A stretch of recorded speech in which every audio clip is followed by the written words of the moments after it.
For Scientific American Science Quickly, I'm Rachel Feltman. What do you think of when you hear the words invasive plant? According to some botanists, our mindset around invasives can do more harm than good.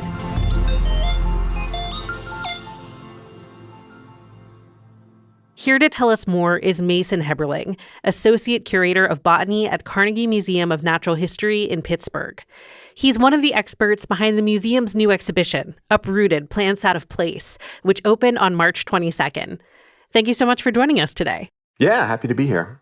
What do you think is missing or lacking right now in the way we talk about invasive plants, and why is that important to address? Yeah, I guess first and foremost, people, I think, is largely absent out of the invasive species conversation. And that is, how did species get where they are, and who and what is responsible for that? That's a missing key.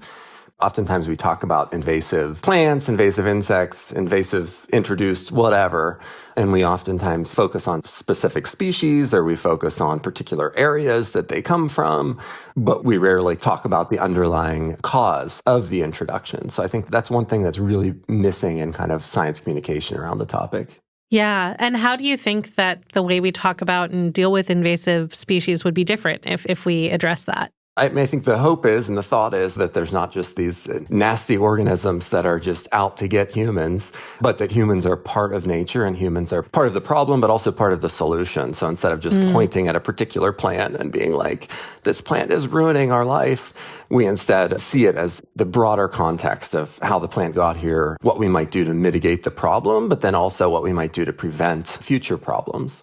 What are some key concepts about invasive species that tend to be oversimplified or underemphasized? There's a lot. I think just in general, the field of ecology, there's not necessarily these big laws and rules like maybe other sciences have, like physics or something. And so it's complicated. So what happens in an ecological web when you remove one species? Sometimes nothing really happens. And sometimes if it's, a keystone species or an important species, the whole web has to be re-networked. It's not totally random, but there is certainly an element of chance, but also it's just complicated. So I think that kind of big question of if you introduce species X to a region where it hasn't been before, there's a lot of factors at play that might help you predict, but ultimately you don't always necessarily know the impact of a given introduction. Yeah. You've done some work on how we might change the messaging around invasive species. Can you give us an example of how poorly considered messages can lead the public to do more harm to the environment than good?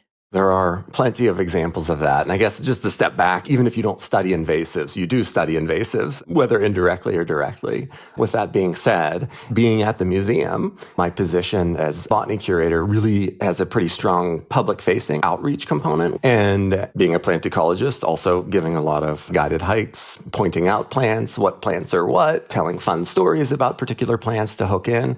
And of course, the topic of invasives comes up in that too. And so both out in the field, giving these types of tours to the public, and then also in the museum galleries, in the dioramas or other exhibit spaces, it kind of came to me that I'm actually not that great at communicating about this particular topic. It's a very nuanced, complicated topic, a lot of finger pointing happening. And I think one big thing that really hit hard for me was being in Pennsylvania and in the eastern U.S. period. A lot of our invasives and forests in particular, our work has found, are from East Asia. So going on hikes, pointing out, hey, this plant is from Japan.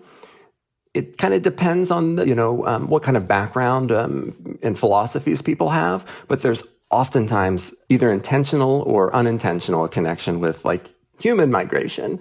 I really noticed it when COVID-19 started and there was kind of a resurgence of anti-immigration sentiment and a resurgence of, a fear of East Asia. A while ago, that happened to me where someone is just like, oh, well, it's just like Japanese coming to America. And I'm like, oh, I wasn't looking to have a conversation about human migration. But then more thinking about that, you really do see that the way that we address and talk about plant invasions or invasions in general really is seated in this larger context of, if you have an issue with this plant because it's from Japan, what else does that say about us, either as a society and as science? science. So there's people that are really worried about introduced plants from a biological conservation side. And then there is this kind of other side that especially has been strong in more like the humanities fields, where there is this general notion of who are you to say what can live where and when?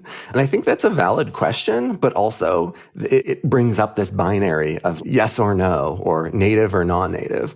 And I think that can be very off-putting to a lot of people. From my stance as a botanist, we really don't want the take-home to be like, we hate plants.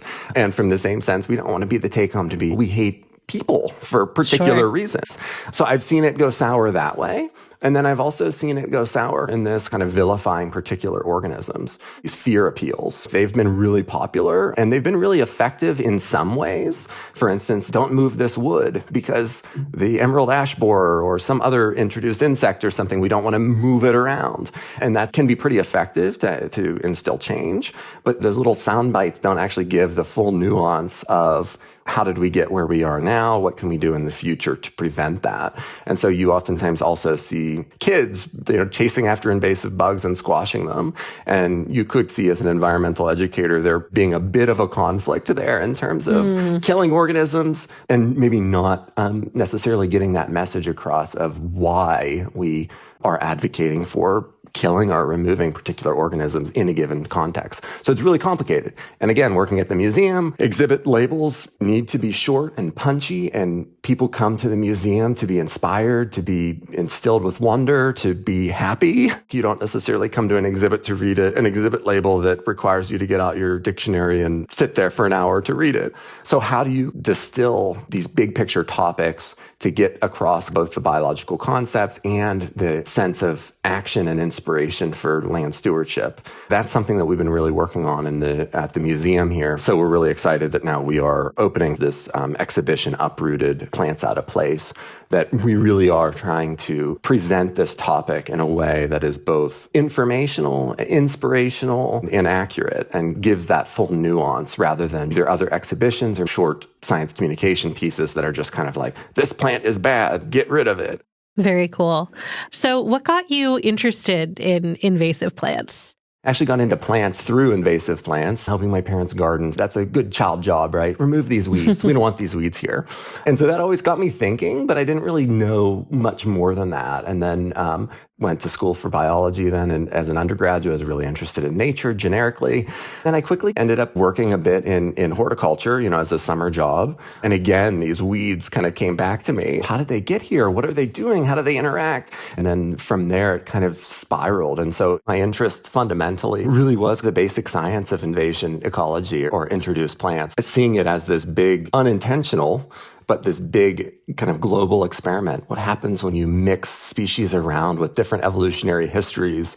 There's a lot of basic scientific, ecological, evolutionary principles to be tested there that's really quite fascinating. And that's what originally drove me and still does drive a lot of my research here at the museum. I know you've done some writing on how naming conventions can change the way we talk about invasive species. Could you tell us a little bit more about that?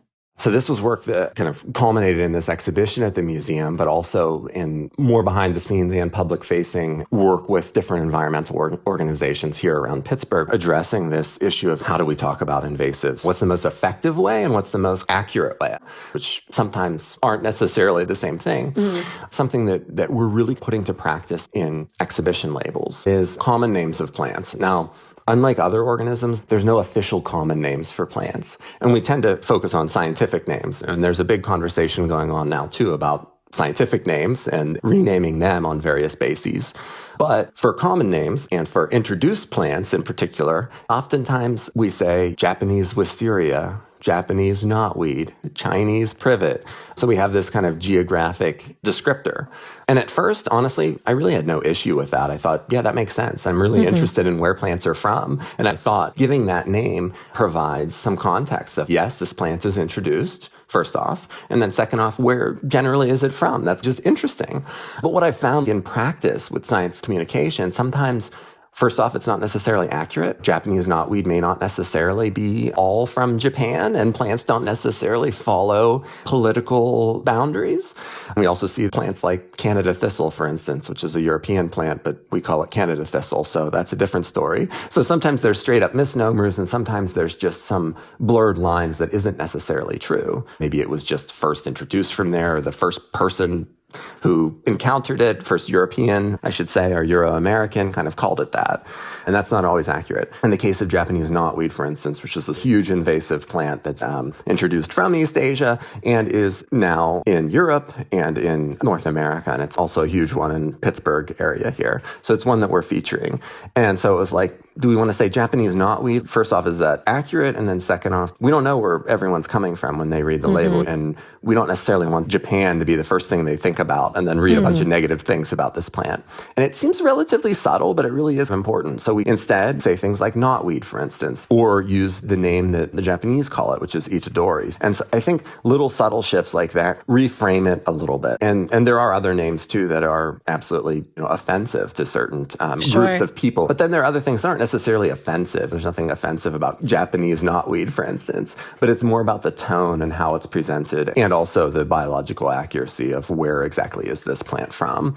So in a way, the good thing about common names is we can call plants whatever we want. We don't need to necessarily go with scientific conventions when we're talking in the vernacular. It's actually really quite cool, too, that different regions of the world may call the same plant different things. And it oftentimes will say about how they use the plant or how it's engaged in their culture in some way, or it could be descriptive, but it is a powerful and relatively easy way to shift the narrative a little bit about invasives and keep the conversation going rather than just being like, oh, they're from this particular place. I know these other plants are from there too. They must be bad, and walk away. Yeah.